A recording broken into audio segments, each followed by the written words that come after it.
বিসমিল্লাহির রহমানির রহিম। হে জগতবাসী, আজ আমি শামীম আলী চিশতি আপনাদের সামনে একটি আলোচনা নিয়ে আসলাম।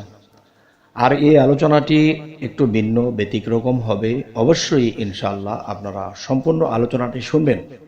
যদি এখান থেকে অতটুকু ওখান থেকে অতটুকু শুনেন তাহলে বোঝা যাবে না, বরঞ্চ আরও খারাপ লাগবে। তাই আমি বলবো যে পুরোটি ভিডিও দেখবেন ইনশাআল্লাহ।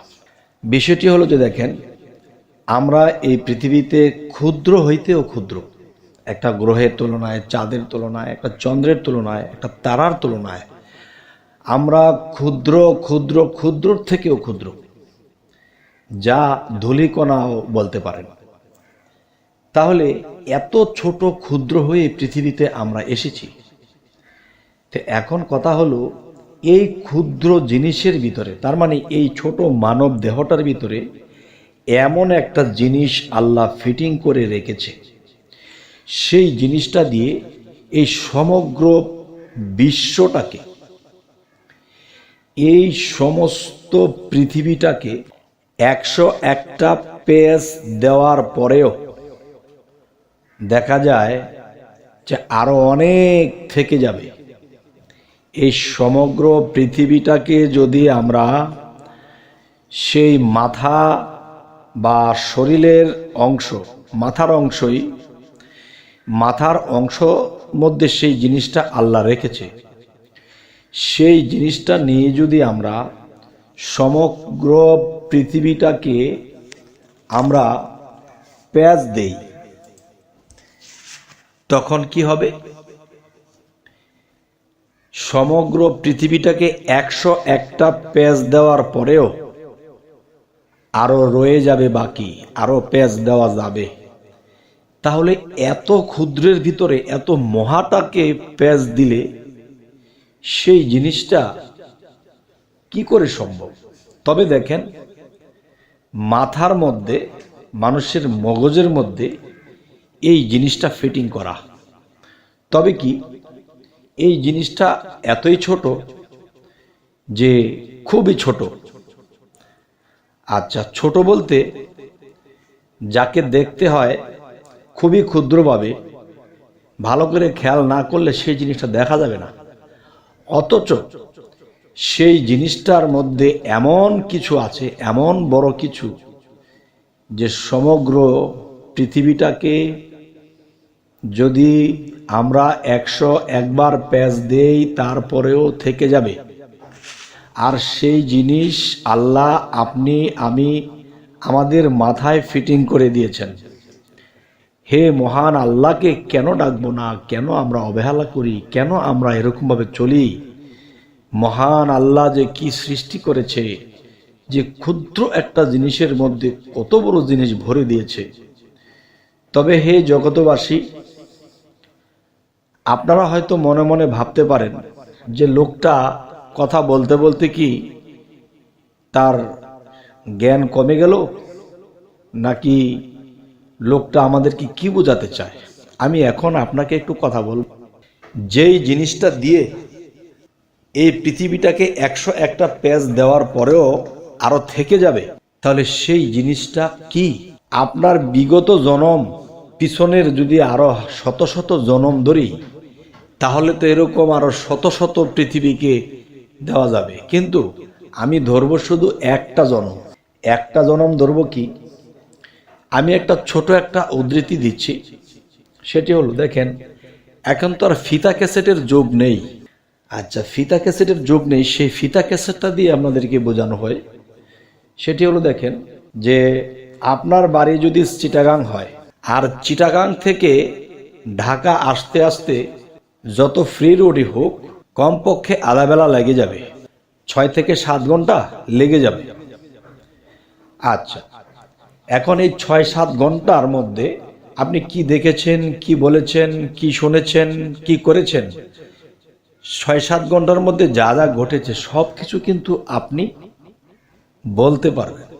তার মানে যা যা করেছেন এই 6-7 ঘন্টায় আপনার কিন্তু, আপনার মগজের মধ্যে কিন্তু রেকর্ডিং হয়ে আছে। এখন জিজ্ঞাসা করলেই বলতে পারেন। তাহলে একটা কাজ করবেন, সেই চিটাগাং থেকে একটা ক্যাসেটের ফিতার মতো নিয়ে আপনি দৌড় দেন। এখন বাসে করে গাড়িতে করে যেভাবে আসছেন, সেই ফিতাগুলো যে আপনি এই পর্যন্ত ঢাকা পর্যন্ত এসেছেন, সেই ফিতাগুলোকে যদি আপনাকে দেওয়া হয় সবগুলো জমিয়ে, যে ফিতাগুলো মাথায় করে নিয়ে যান তো এক জায়গায়, পারবেন না। কেননা যে এই ফিতাগুলো অনেক ফিতা হয়ে যাবে চিটাগাং থেকে আসতে আসতে। 1 মণ, 1.5 মণ, 2 মণ, 3 মণ হয়ে যেতে পারে। কেননা চিটাগাং থেকে ঢাকা আসতে আসতে 6-7 ঘন্টা লেগেছে। তো এখন আমার কথা হলো, আপনার সারা জীবনের সমস্ত রেকর্ডিং যে আল্লাহ করেছে, তাহলে আল্লাহরও তো সেই ক্যাসেটের ফিতার মতো কিছু তৈরি করতে হয়েছে। সেই ক্যাসেটের ফিতার মতো করেছে। আপনি ছোটকালে একটা টান দিবেন যে আমার বয়স চলে 50-60, আপনি ছোটকালের একটা কথা কল্পনা করেন, দেখবেন সেখানে চলে গেছেন। হ্যাঁ, আমি বাচ্চাকালে এটা করেছিলাম, এটা বলেছিলাম, এটা দিয়েছিলাম, মনে পড়ে যাবে। তাহলে আবার ফিতা টানতে কিন্তু আপনার সময় লাগে নাই, চাট করে চলে গেছেন, চাট করে এসে পড়েছেন। দেখেন কি সিস্টেম করে আল্লাহ মানুষদেরকে বানিয়েছে। তো এখন বলবো, আপনার মস্তিষ্কের মধ্যে যেই জিনিসটা ফিটিং করা আছে, এই জিনিসটা খুবই নিখুঁত, যা আপনার এই চোখে ঠিকমতো দেখা যায় না, চশমা দিলে ক্লিয়ার হতে পারে, এত ক্ষুদ্র। আর এই ক্ষুদ্রটার ভিতরে মহাবিশ্বের অনেক কিছু আল্লাহ লুকিয়ে রেখেছেন। এখন যে কথাটি বলবো, চিটাগাং থেকে আস্তে আস্তে সমস্ত ফিতা এক জায়গায় করলে কিন্তু সেই ফিতা আপনি মাথায় করে নিতে পারবেন না, যে কত বড় হয়ে যেতে পারে, কত ওজন হয়ে যেতে পারে। তাহলে দেখেন, আল্লাহ আমার জন্ম হইতে মৃত্যু পর্যন্ত, আগের জন্ম বাদ দিলাম, জন্ম হইতে মৃত্যু পর্যন্ত মানুষে 100 বছর বাঁচে, 110 বছর বাঁচে, কেউ 90 বছর বাঁচে। সারা জীবনের ফিতা যদি একাত্র করা হয়, তাহলে কি অবস্থা হবে? আজকে আমি যে জিনিসটা বোঝাইতে চাচ্ছি, যে আল্লাহ এমন জিনিস মানুষের মস্তিষ্কে ফিটিং করে দিয়েছে যা চোখে মালুম হয় না, আর এটার মধ্যে সারা জীবনের রেকর্ডিং করে রেখেছে। আর বিগত কত জনম পিছনে গেছে সেটা না হয় বাদ দিলাম, এক জনমেরটি ধরেন।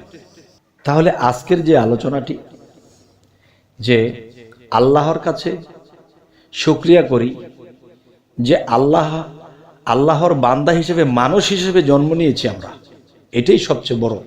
যাই হোক, আজকের আলোচনাটি এটাই বোঝানো হলো যে আল্লাহ এত ক্ষুদ্র মানুষের ভিতরে এত বড় রেকর্ডিং ফিটিং করে দিয়েছে।